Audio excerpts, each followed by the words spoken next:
आज हम जिस मौजू पर बात करने वाले हैं ना, वो थोड़ा काफ़ी पेचीदा और गहरा है। हम आज एक तफसीली जायजा लेने वाले हैं एक तहरीर का, जिसका उन्वान है prophecy and the false messiah in modern geopolitics, यानी जदीद जियोपॉलिटिक्स में पेशगोइयां और झूठा मसीहा। हाँ, और ये वाकई एक बहुत ही सेंसिटिव टॉपिक है जिसे लोग बहुत ध्यान से फॉलो करते हैं। बिल्कुल, और हमारा इस तफसीली जायजे का मकसद भी यही है कि हम समझें कि किस तरह मशरिक़ वुस्ता की जो मौजूदा सियासी सूरत हाल है, आलमी बेचैनी और दज्जाल की आमद के हवाले से जो इस्लामी पेशगोइयां हैं, वो आपस में जुड़ी हुई कैसे हैं। सही बात है, और ये समझना बहुत ज़रूरी है। हाँ, तो हम इन तमाम बातों को बिल्कुल गैर जानिबदाराना और हक़ाइक़ की रोशनी में देखेंगे। तो चलिए इस नए और पेचीदा मौजू को थोड़ा खोल कर देखते हैं, क्योंकि ज़राए में जो मालूमात हैं वो काफ़ी हैरानकुन हैं। लोग इन चीज़ों पर बहुत गहरी नज़र रखते हैं आजकल।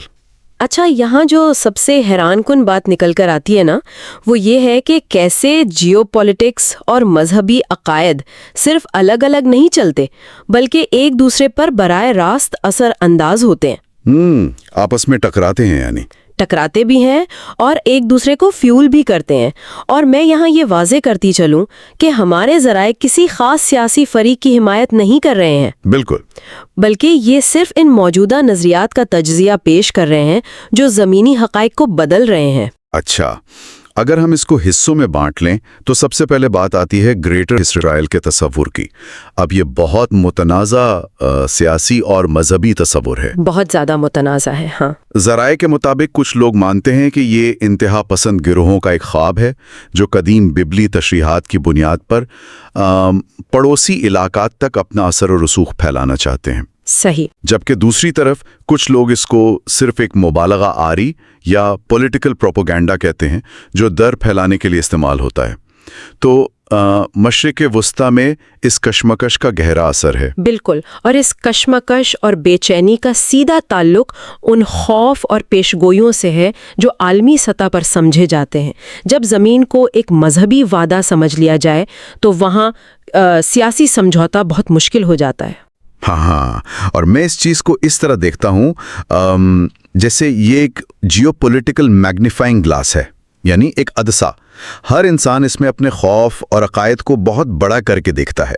ये बहुत अच्छी मिसाल दी आपने, मैग्नीफाइंग ग्लास वाली। तो मेरा सवाल यहाँ ये है कि क्या ये तस्वुर वाकई सिर्फ एक सियासी डरावा है, या लोग असल में इन बातों को उतनी ही संजीदगी से लेते हैं जितना इंटरनेट पर पेश किया जाता है। लोग इसको इंतहाई संजीदगी से लेते हैं।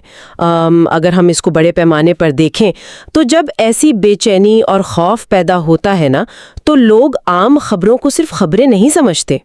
तो फिर क्या समझते हैं? वो इसको क़यामत की निशानियों से जोड़ने लगते हैं, और इस्लामी बहसों में मशरिक़ वुस्ता के इन बढ़ते हुए तनाज़ुआत और आलमी अदम इस्तेहकाम को दज्जाल की आमद से बहुत गहराई से जोड़ा जा रहा है। अच्छा, दज्जाल के बारे में ज़राए क्या कहते हैं? उसका दौर कैसा होगा? ज़राए के मुताबिक दज्जाल का दौर शदीद अफरा तफरी, जंगों, माशी बहरान और अखलाकी जवाल का दौर होगा। और सबसे बड़ी बात, वो खुदाई ताकतों का दावा करेगा, ऐसे मुजज़े दिखाएगा कि लाखों लोग धोखे में आ जाएंगे।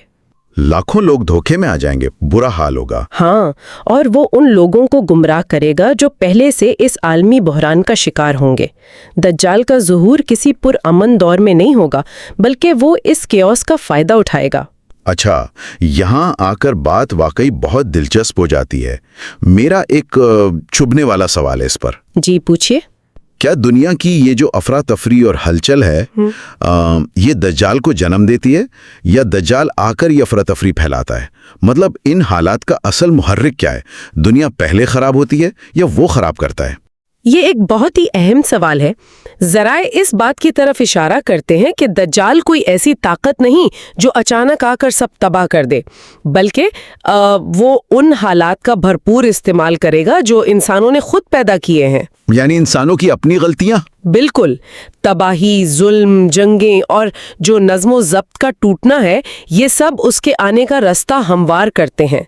लोग इस कदर बेआसरा और परेशान हो जाते हैं कि वो किसी भी ऐसे शख्स के पीछे चलने को तैयार हो जाते हैं जो उन्हें कोई क्विक फिक्स या झूठा सहारा दे दे। हाँ, जो उन्हें रातों रात मसाइल का हल दे दे, भले ही वो झूठ पर मबनी हो। تو جب ہم ان تمام تنازعات اور جنگوں کی بات کرتے ہیں تو لازمی طور پر ذہن میں یہ سوال آتا ہے کہ اس ساری جیو پالیٹکس اور پیش گوئیوں کا مرکز کون سا علاقہ ہے، اور ساری کڑیاں گھوم پھر کر یروشلم یعنی بیت المقدس کی طرف آتی ہیں۔ جی، اور یروشلم کی اہمیت اسلامی پیش گوئیوں میں انتہائی گہری ہے۔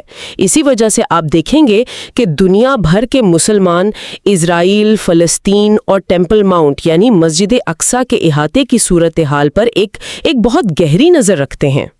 بالکل، میں اکثر سوچتا ہوں کہ یہ خطہ ایک طرح سے ایک اسپرچول کمپس یعنی ایک روحانی قطب نما ہے۔ روحانی قطب نما، بہت خوب۔ ہاں، کیونکہ یہاں پر ہونے والا کوئی چھوٹا سا سیاسی واقعہ بھی نہ صرف وہاں تک محدود نہیں رہتا، وہ پوری دنیا میں ایک بہت گہری مذہبی گونج پیدا کرتا ہے۔ عام لوگ اسے اپنے عقائد سے جوڑتے ہیں، اور اس سے ایک بہت اہم سوال پیدا ہوتا ہے جو ہمارے ذرائع بھی اٹھاتے ہیں کہ کیا لوگوں کی یہ توجہ صرف حالات جاننے اور باخبر رہنے تک محدود ہے، یا اس کا کوئی اور مقصد بھی بن گیا ہے آج کل؟ ہاں، یہ بہت ضروری پوائنٹ ہے، کیونکہ دیکھیں نا، جب احساسات اتنے شدید ہوں تو خوف اور غصے کا پھیلنا بہت آسان ہو جاتا ہے، اور یہیں پر علماء کرام اور اسلامی اسکالرز کی ہدایت آتی ہیں۔ اچھا، تو علماء کا اس سب پر کیا سٹینڈ ہے؟ وہ کیا کہتے ہیں ان حالات کے حوالے سے؟ ذرائع سختی سے یہ واضح کرتے ہیں کہ اسکالرز لوگوں کو پوری برادریوں کے خلاف نفرت پھیلانے، غلط معلومات اور بنا تصدیق شدہ سازشی نظریات پر یقین کرنے سے منع کرتے ہیں۔ یعنی یہ جو کانسپریسیز انٹرنیٹ پر چلتی ہیں ان سے بچنے کا کہتے ہیں؟ بالکل، قرآن اور حدیث کی تعلیمات کے مطابق قیامت سے پہلے اصل خطرہ صرف جیو پولیٹیکل یا سیاسی تنازعات نہیں ہوں گے۔ تو پھر اصل خطرہ کیا ہوگا؟ اصل خطرہ سچائی، انصاف، انسانیت اور ایمان کا کمزور پڑ جانا ہوگا۔ یہ اخلاقی زوال اصل مسئلہ ہے۔ تو اس سب کا آخر مطلب کیا ہے؟ اگر ہم اس پر تھوڑی تنقید کریں اور انسانی نفسیات کو دیکھیں، کیا یہ سچ نہیں کہ آج کل واٹس ایپ پر کسی سنسنی خیز سازشی نظریے کو فارورڈ کر دینا، اس کو شیئر کرنا بہت آسان ہے؟ ہاں، ایک کلک کا کام ہے بس۔ بالکل، لیکن اپنی ذاتی زندگی میں ایمان، سچائی اور انصاف کو واقعی قائم رکھنا بہت مشکل ہے۔ لوگ اکثر مشکل کام چھوڑ کر یہ آسان راستہ کیوں چنتے ہیں؟ کیونکہ آسان راستہ آپ کو ایک جھوٹا سکون دیتا ہے۔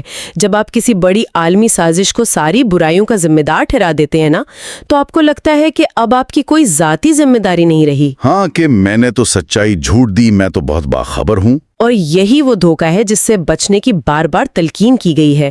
اس ساری بحث کو سمیٹتے ہوئے ذرائع بتاتے ہیں کہ دجال کی آمد یا ان حالات کا خوف مسلمانوں کے لیے ڈرنے یا مایوس ہونے کا سبب نہیں ہونا چاہیے۔ تو پھر کیا ہونا چاہیے؟ ان کا رویہ کیسا ہو؟ یہ ڈرنے کے بجائے اپنے ایمان کو مضبوط کرنے، صحیح علم حاصل کرنے اور دھوکے سے بچنے کی ایک یاد دہانی ہے۔ افراتفری میں مبتلا ہونے کی بجائے ذرائع صبر، اتحاد، عبادت اور آنے والے چیلنجز کے لیے روحانی تیاری پر زور دیتے ہیں۔ یہ بہت زبردست ٹیک اوے ہے، صبر اور روحانی تیاری۔ بالکل، اور یہی اصل مقصد ہے ان معلومات کو سمجھنے کا۔ تو آخر میں ایک خیال ضرور چھوڑنا چاہوں گا سب کے سوچنے کے لیے۔ اگر ذرائع کے مطابق سب سے بڑا خطرہ واقعی ہمارے اپنے اندر کے ایمان اور اخلاقیات کا زوال ہے، تو کیا دنیا کی ہر سیاسی خبر پر پریشان ہونے اور کانسپریسی تھیوریز ڈھونڈنے کے بجائے ہمیں یہ نہیں سوچنا چاہیے کہ ہم اپنے اندر کی سچائی کو کتنا مضبوط کر رہے ہیں؟